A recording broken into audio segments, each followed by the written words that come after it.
Alright, guys, what's up? Let's get into it.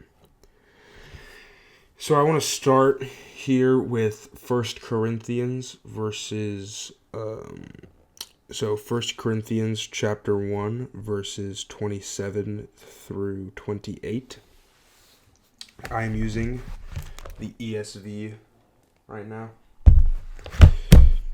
But God chose what is foolish in the world to shame the wise. God chose what is weak in the world to shame the strong. God chose what is low and despised in the world, even things that are not, to bring to nothing things that are. So, first and foremost, I really like the ESV as a translation, but I feel like it can get kind of wordy sometimes. I think it's easiest to break this down into the two verses that it's talking about. You know, we have 1 Corinthians 27 and 1 Corinthians 28. So 1 Corinthians 27. But God chose what is foolish in the world to shame the wise. God chose what is weak in the world to shame the strong. Now, I think this is pretty self-explanatory, right? A lot of the times it can feel like people that are weaker than you, and not physically. This is not a specifically physical thing. It's like they can't lift as much weight as you. Maybe it's in their faith, maybe it's in their morals. People who are weaker than you seem to be getting ahead in life, seem to be shaming you, right? Like maybe someone who you know is not a great person, right? This guy does not treat the people in his life with the care and respect they deserve. This guy he shows up one day with a $500,000 car, and you're like, that's not fair, and it's kind of shaming me, right? I'm driving my 2008 Toyota Corolla.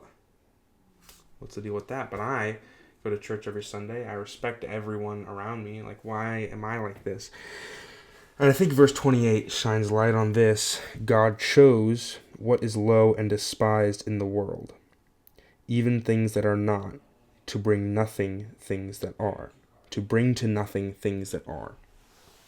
So, how I interpret this, and I think this is a verse that's up to interpretation. This is some prime ESV direct translation wordiness. This is, ESV maintains a lot of the original message, but it can get pretty wordy sometimes. So what I interpret this to mean is, so God chose what is low and despised. Maybe it's that person that you know is not a great person in the world, even things that are not. And how I interpret that is even things that are not like physical things in the world, like self-consciousness, right? It can feel weak when you are feeling self-conscious about yourself, about others. You're like, oh, dang, why can't... And you can kind of start spiraling. You're like, oh, dang it, why can't I just be like this person? It's so stupid for thinking like that. I'm weak. But no, it's the self-consciousness that's weak, that's trying to pull you down. So I think that's what that means by things that are in the world. Like there's physical things, like people who are weak in their morals,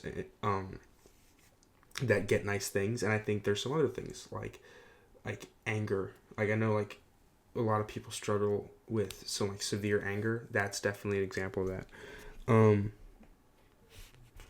That thing that is weak trying to pull down the strong, and the strong, which is you and your faith, that is not of this world. It is of this world, but it is not physical. To bring to nothing things that are. And I'm actually going to dip into verse 29 here, so that no human being might boast in the presence of God. So I think what this means, bring to nothing the things that are, is that kind of means that no matter the material possessions you have, no matter how much the weak pull you down, as long as you stay strong, they bring nothing to you. They bring nothing down from you. You stay solid in your faith. So that's just what I think. I think the biggest takeaway from this message is from these verses. First Corinthians. It's one of my favorite books. Stay strong in your faith. Stay strong in your kindness. Stay strong in the love of Jesus. And don't let the weak things in the world try to pull you down, because don't let them shame you. And if you ever feel doubt of that, read 1 Corinthians verse 27. Okay, the bug type. Alright guys, let's talk about the bug type in the Regulation F meta.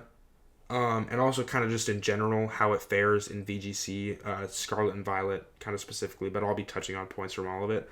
You know, we got the gamer phones on, so this is going to be a pretty serious topic.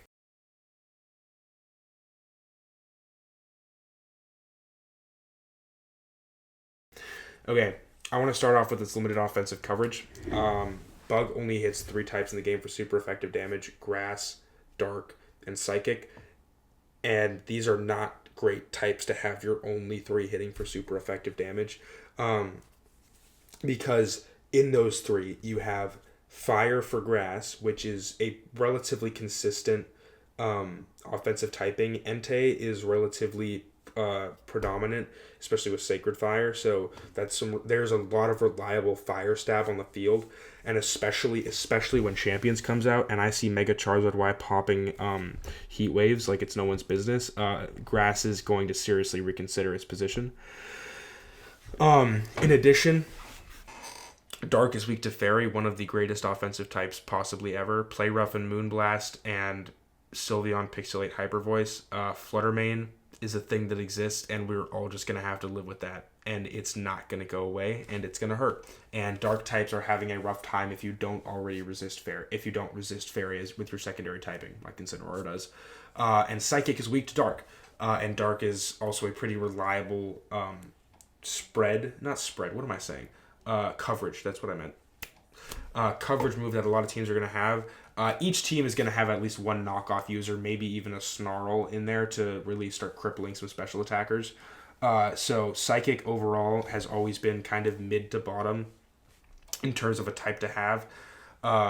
So it's just, Bug is super effective against types that are not that useful to be super effective against, because there are 3 types that are so much better to use if you want to be super effective against those types that Bug is strong against. Its defensive profile is arguably even worse. Being weak to Fire, Flying, and Rock is not a good set to be weak to. You do not want to be weak to Rock. It is one of the best offensive types in the game. Power Gems hurt. Rock Slides, when they hit, hurt, and you don't want to be weak to a Rock Slide when that hits. Fire, again, being weak to Fire is just not great when Mega Charizard Y comes back in Champions and just starts boom, boom, boom, Heat Wave, Heat Wave, Heat Wave, and now you're gone. In addition, it's not like Fire is completely non-existent from the current meta. I mentioned Entei with Sacred Fire earlier. Specs Torkoal Eruption is a set that exists. It's not fun, but it exists, and it's kind of stupid, actually. In addition, a lot of Pokemon just get Flamethrower. Fire is not impossible coverage, and just that is not something you want to be weak to. And Flying is kind of a hit or miss in terms of offenses. It's not completely, you never see Flying type coverage. Let me think. I used a Sneasler with Unburden, Focus Sash, Acrobatics, and I mean, think about that. That's one piece, that's one flying move that just completely wipes so many Bug types.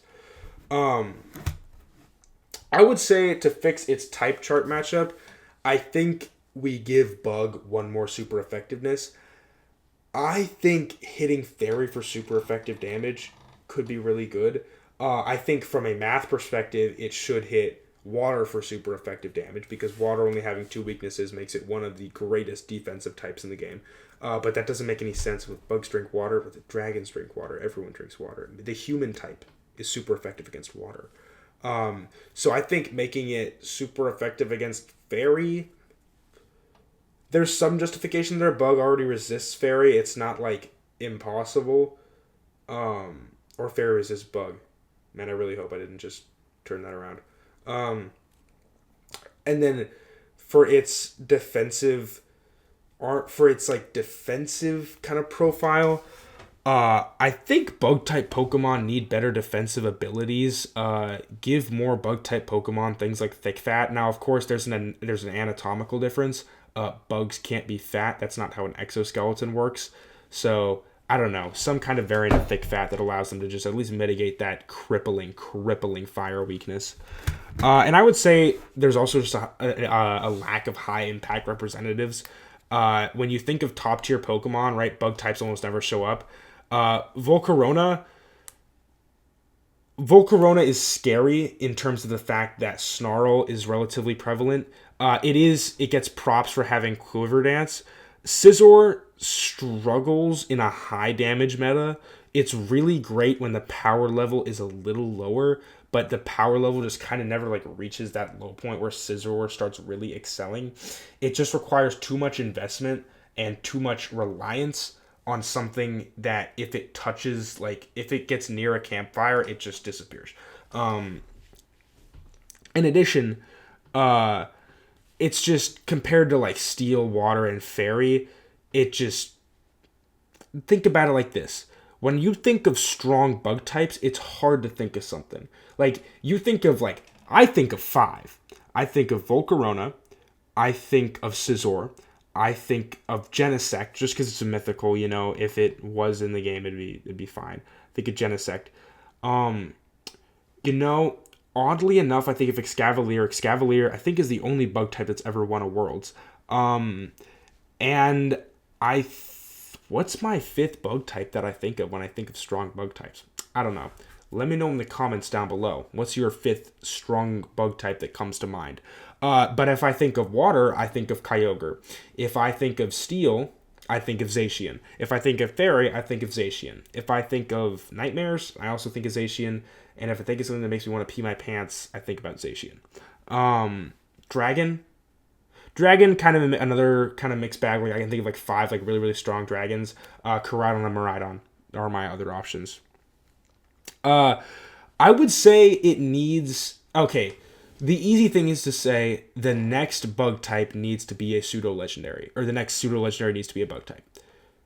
Clearly, yes, this would help. Making any Pokemon with 600 base stat total is going... It's hard to mess that up. Unless it's Goodra. But I think if... Like, it's not impossible. X-Scissor on a bug type on a pseudo bug type with sharpness or adaptability could be really, really good. My last thing that I'm going to talk about is just like outclassed utility roles. Mainly for the fact that like Rage Powder and Pollen Puff, their best users are not bug types. I think something that could really make bug types more useful is restricting the move pool, kind of like what they did with Scald. Make it so, like, think about it. The greatest user of Rage Powder and Pollen Puff is Amoonguss. He's not a bug type. That doesn't make any sense. 2 of the most prevalent bug type moves are not being used by bug types. That doesn't make any sense. I think bug type has a potential as a kind of quirky offsetting type with things like Quiver Dance, a ridiculously powerful setup move. You have Rage Powder, a really good redirection move. And you have Pollen Puff, a interesting attack/heal thing. So I think if they lean into this kind of funky, like, weird support, weird setup, they could really do it. Moves like Fell Stinger are funky. First Impression, that's weird that your reliable physical bug type move is something that only works on the first turn you're out. Maybe focus on making bug types pivotal. U-turn, what am I talking about? U-turn, another great move, is used by things like Incineroar more than it is by bug types. So I think consolidating the bug type moves to bug types is weird because a lot of the times it's good for types to branch out and actually have coverage. But I think if you move more of the bug type moves to the bugs, that would help it a lot. Thank you for listening to my gripes with the bug type.